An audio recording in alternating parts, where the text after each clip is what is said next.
biwulirize nnyo omulenzi ali eyo.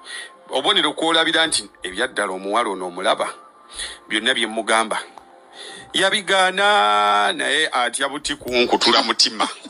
Kuba mulimu abakutulirawo naga musajja ne waliwo noonya saizi yo mulimu abateekamu obubonero gwe ne weebuulirira.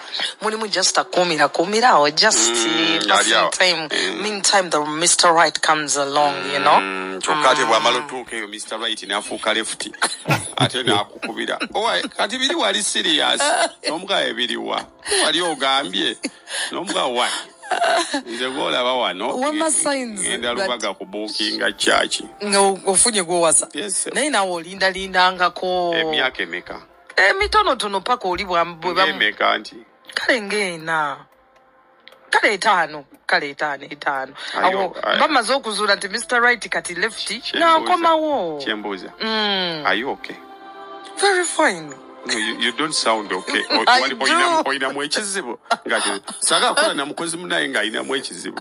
Mulindalindangako if you love someone truly. Enjala ekuluma. Tenuma. Weebase bulungi. Yeah. Kumachaba otambuza bigere olinye taxi.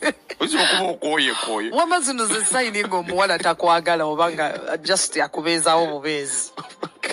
Kati nze kanjogere mu Luganda. Let me speak English. One, she doesn't text you back. Bowereza aka message Curio okanya kulinda Curio ne wakole ngawa.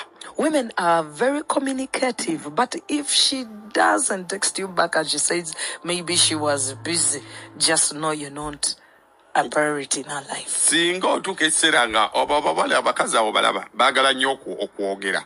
Oliziganya olaba otuka butusi mu saluli n'otuka butese. Banaki leero tazze oli n'atandikira oze nabalabirawo ng'ate n'omugamba ani gwadde bagamba sitegedde naye nze kasita agambye kati baagala nnyo okuwuliziganya naye singa oweereza Curio takulimbanga nti ali bize abo tebabeera bize nga yayagadde kwogera naawe tebasobola akirisi agenda mu bulango nakukubira essimu nze nemmere yo bwegenda kuntaba bw'otandika ebyo ebintu by'ebyekiguulu wali ogeze ku mulango n'okuba essimu eka enji n'agamba alo tuli wano gwefa izo ebyo ebintu tokikola genda kutemukuba amasimu gange njogera mu studio muno ate singa okunnuma obikola ze sinwe twayombye tuli mu lusirika ze teri yankubira ono serious note kwefuka kati zimanya tati muri mu lusirika ewo nedda muliwo ebintu by'okola ng'olire munno mukozi munno fuluma liso okubira eri mu lukuubo kati wono wenina okutula obulango bwe bumpita kuganja mukama naye ndowooza banendudde okukulaba naye nga muba yagenda safari bukuva ku ssaawa 4 tuli mu birthday nno wagayita eddakiika 3 omanyi nti n'ovudde ku mulamwa nedda ndi ku mulamwa neerwana kolekeraawo ewali omugenge tofunyizaawo nga kati ze mmanya ddiiti nno kati leero oli mugenge nedda ballange kugwe nabwe kyoba okola buli bwenkwata bwe kyesiba okuba nga nawe okola ki anti wange tebakwata so bannange tewabulwa budde naye leero kyetigudde tewabulwa budde wamma tukome nawe tukomewo ekyo kijja ku mutima abawuliriza nze wano mbakulukato wamma mbuuza ne byebaddeko oyagala kuba wamma another sign she doesn't show up when you make appointments kakati bwe mugamba nti tusisinkane ewajaluuna tajja or else she will tell you go, I'll find you. She doesn't want to walk with you to be seen with her. Ebintu ebyo bibi byokola nti nja kusangayo agamba gwegenda nja actually anitaga nja kusangayo agakola bwoti yagala tusinkanewa hajaruna akati muwereze sente osasule byonna bye tunaalya buli omu afuna olunaku lwanagenda atawo mba musinkanye yati ngeri gye muli mu kifo ekimu common factor subset yalonza mba musinkanye oyo omwana oyo. Another sign ekirala she avoids being alone with you bwakukyalira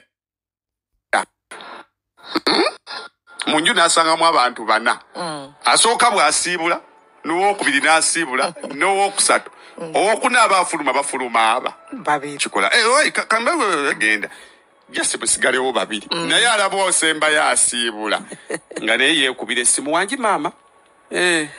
Another sign, she doesn't do anything special when she's meeting you. Bw'aba anaakusisinkana tewali yadde ak'enjawulo banne bakola ebintu titi omuwala nga anaakusisinkana. She'll never dress up for you. She'll never make up for you. She'll come the way she is. Nga bw'avudde mu buliri nimiro bw'ajja tewali yadde akagoye akagamba nti bana endiga eneesambako n'olugave tewali yadde ka make-up akasi zate kyekola zijandira ddala oba n'ekikajjo nga ntwakula nnyo kwegamba omanyire ddala nti kino kyendiko kizibu nange kwegamba n'omanyira ddala kyolaba siwali bizinesi wano. So another sign, when she comes to meet you, she always comes with somebody else. Kati ajja n'emigugu omuyita omu ani n'akuleetera sendegeya oba oliawo nga ntambi aguse si eweebirevu ate abamunyiivu nootya bigabo bitajjukire wali biri hasinze ntambi n'atulali n'akutunuulira ne wabeerawo wana obubwala bwe bugenda butekavaawo kasofitebi kanyumya emboozi tezikwatagana byayisizza munne kanyumya beeri bane obulango bwokagaawo mumugaawo ne oba atuddeko wali nze sireka bannange bajja bazandiwa mutima mubi okitegeera. So just know she's avoiding any serious talk with you. manya nti tayagala mwogereyo kintu kyonna kikwatagana wakati wammwe kigenda wankulukuku ndiga kusamba na lugavi.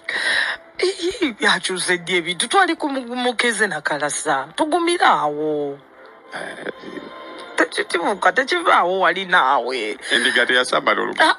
Wama sign, another sign, she won't introduce you to her friends and family. Kati teri kwanjula yadde likyaliwe yadde noogo yadde ab'eŋŋanda. You might be ready to make your appearance maybe in friends or brothers, but she doesn't seem to take you anywhere. Talina ne wamu onoogaba ne lwandisanga mikwano gye lwendisanga baganda be nosobola obeera naye omwaka wenzoza bamuzaala bw'omu oba yavaana mu ggulu n'agwa talina y'omu gwayo nange. Another sign, kirala, she always talks about the guys she's interested in or she finds cute. Kati obeera awo nga gw'oli mumpi muba mutudde ku ddeeti nagaba naye basajja bafaanana kadima nga bawanvu ate onoofulumira omusajja nga muwanvu kati gwe bulaali mwere amazzi mutudde ku awutu kati oluusi oyimyamu kala zange ndi kwefu muwala mulitudde naga njagala omusajja nga muddugavu kajjukira nze ndi brown kanooga kati nkole ntya okuddugala. Woman, just know she's not interested in you. Another sign, if you're making all the efforts, you yourself, and she's not even trying.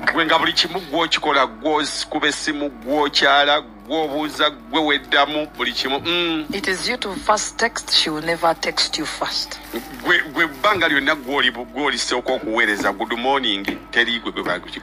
It's you to make the plans with her, it's not her making the plans with you. It is always you trying to elongate the conversation. Meantime, she's like, bye, and busy. Whatever. Kale.